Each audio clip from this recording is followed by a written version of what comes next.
Brought to you by V-Guard, co-powered by Sensodyne. पक्षप्रमुख उद्धवजी ठाकरे या व्यासपीठावरील शिवसेनेचे सर्व प्रमुख पदाधिकारी, आमदार आणि कन्नमवार नगरच्या या मध्यवर्ती कार्यालयाच्या बाहेर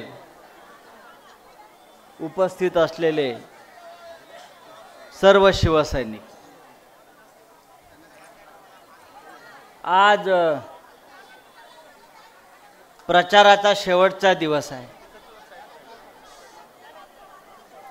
संध्याकाळी 5 वाजता प्रचार संपेल आणि या शेवटच्या दिवशी हा जो 5वा टप्पा आहे,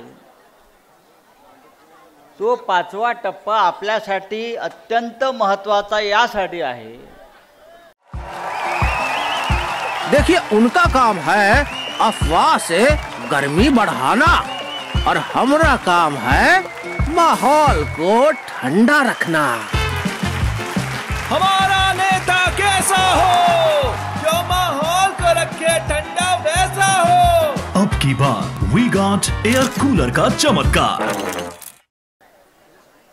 या 5व्या टप्प्यामध्ये मुंबई, ठाणे, कल्याण, डोंबिवली या भागातल्या आपल्या निवडणुका आहेत. आणि मुंबई म्हटल्यावरती किंवा ठाणे म्हटल्यावर शिवसेना म्हणजे आपण सगळे अधिक ताकदीनं उतरतो, लढतो.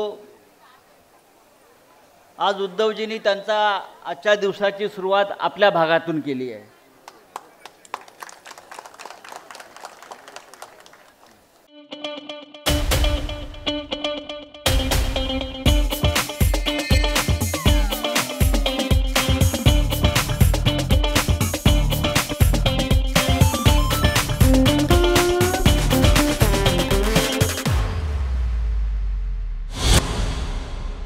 मी उद्धवजींना सांगू इच्छितो, उद्धवजी,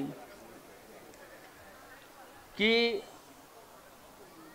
आपण जेव्हा लोकसभा निवडणुका महाविकास आघाडीत लढायचं ठरवलं, तेव्हा ईशान्य मुंबई हा लोकसभा मतदारसंघ आपण यावेळेला लढायचाच.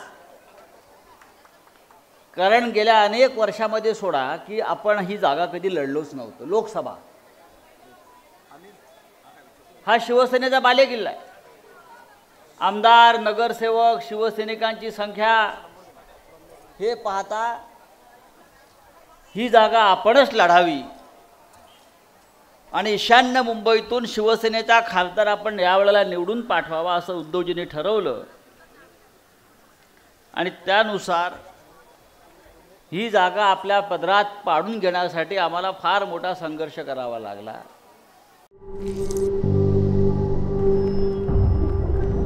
झिंझिण्यांपासून त्वरित आराम मिळवा सेन्सोडाईन रॅपिड रिलीफ बरोबर. आणि अशा तऱ्हेने ही जागा आपण लढतो आहोत. गेले अनेक दिवस, किमान 40-45 दिवस आपण सगळे इथे प्रचारामध्ये आहोत. शिवसेना ही जागा लढते आहे. शिवसेना, आपली खरी शिवसेना आपण लढतोय हे समजल्यावरच समोर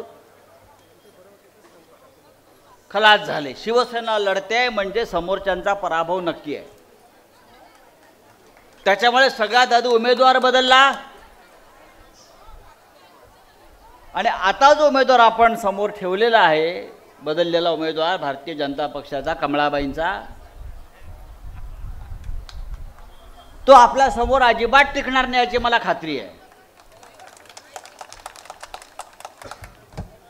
तसं नसतं तर ज्या पद्धतीनं इथं पोलिसांची ताकद वापरली जाते, पैशाचं बळ वापरलं जात आहे, काल संध्याकाळी मुलुंडला आपल्या शिवसैनिकांनी भारतीय जनता पक्षाच्या उमेदवाराकडे मोठ्या संख्येनं पैसे वाटप करताना लाखो कोटी रुपये होते म्हणतात, लाखो कोटी रुपये आपल्या शिवसैनिकांनी धाड घातली. आमच्यावरती ईडीच्या सीबीआयच्या धाडी पडतात म्हणून आमचे शिवसैनिक त्यांच्यावर धाडी घालतात.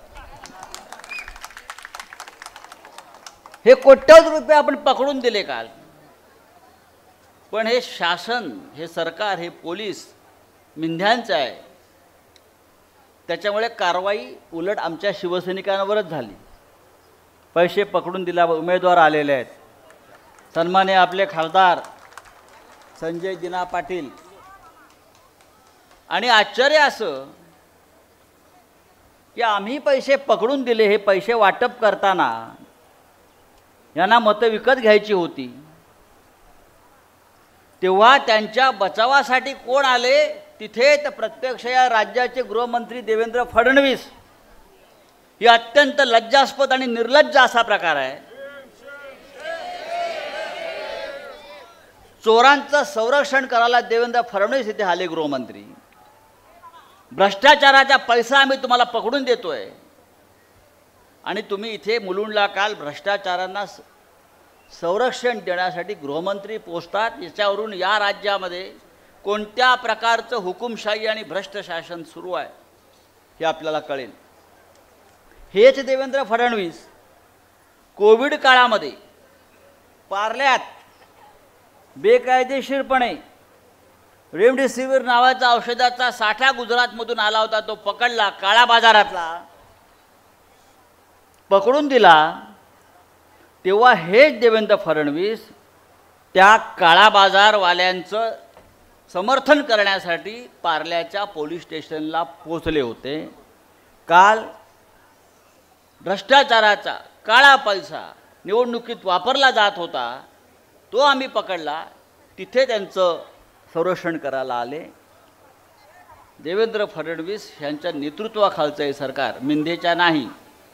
हे अशा प्रकारे भ्रष्टाचारी, काळा बाजार, गुंड, चोर यांच्या पाठीशी उभं राहिलेलं आहे. पण तुम्ही अशा प्रकारे आमच्यावरती किती जुलूम करा, किती काळा पैसा वापरा, नोटा टाका, आमची ही निष्ठेची नाणी खणखणीत वाजतायत. तुमच्या काळ्या पैशापुढे ही आमची निष्ठेची नाणी आहेत, ही आज खणखणीत वाजतायत. मुंबईमध्ये, महाराष्ट्रामध्ये ती कमी पडणार नाहीत.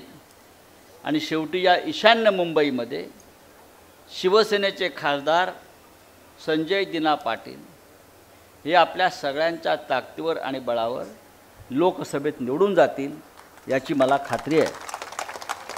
उद्धव साहेबांच्या नेतृत्वाखाली आपण एक फार मोठा लढा या महाराष्ट्रात नव्हे देशामध्ये लढतो आहोत. ही लढाई फक्त ईशान्य मुंबईची, महाराष्ट्राची नाही, ही लढाई संपूर्ण देशाची आहे.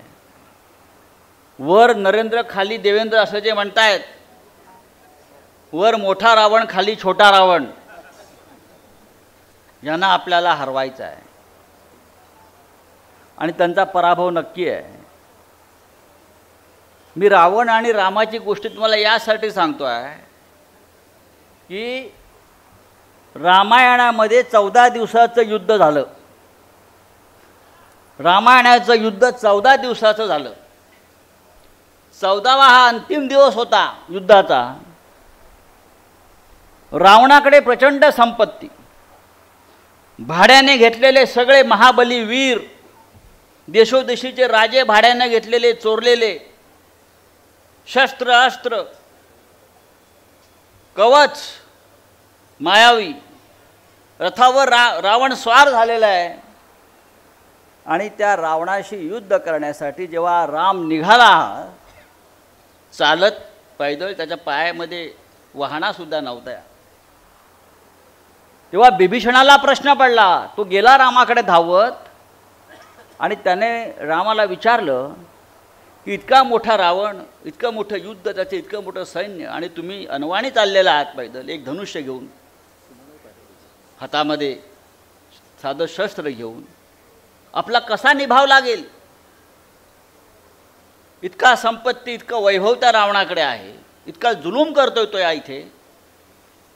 तेव्हा प्रभू श्रीरामानं त्या बिभीषणाला इतकंच सांगितलं, बाळा, युद्ध फक्त संपत्तीवर जिंकता येत नाही.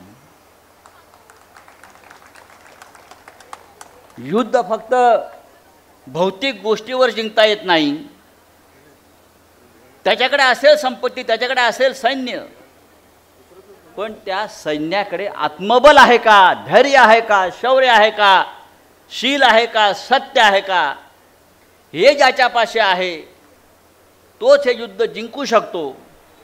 आणि त्या 14व्या दिवशी प्रभू श्रीरामानं रावणाचा वध केला आणि ते युद्ध जिंकला. तो सत्याचा आणि धर्माचा विजय होता. अशा प्रकारचं युद्ध आपण सगळे प्रभू श्रीरामाचे भक्त त्याच्या आदर्शाने लढतोय. त्याच्यामुळे समोर काय आहे? पैसे आहे, संपत्ती आहे, पोलीस आहे, सगळं काही असेल, आमच्याकडे शौर्य, धैर्य, आत्मबल आणि निष्ठा आहे. आणि तीच आमच्या रथाची आणि विजयाची चाक आहेत. लक्षात घ्या. ईशान्य मुंबईसह संपूर्ण मुंबई, ठाण्यामध्ये आपण ह्याच आत्मबलावरती ह्या निवडणुका लढतोय आणि जिंकतोय.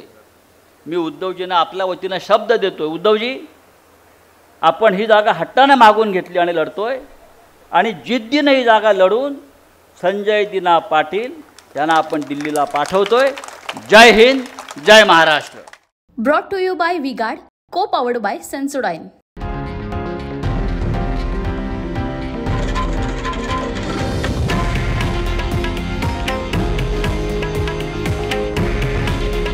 हे आहे देशातील नंबर 1 न्यूज नेटवर्क आणि आपण पाहत आहात TV9 मराठी. काळजी तुमची, हित महाराष्ट्राचं.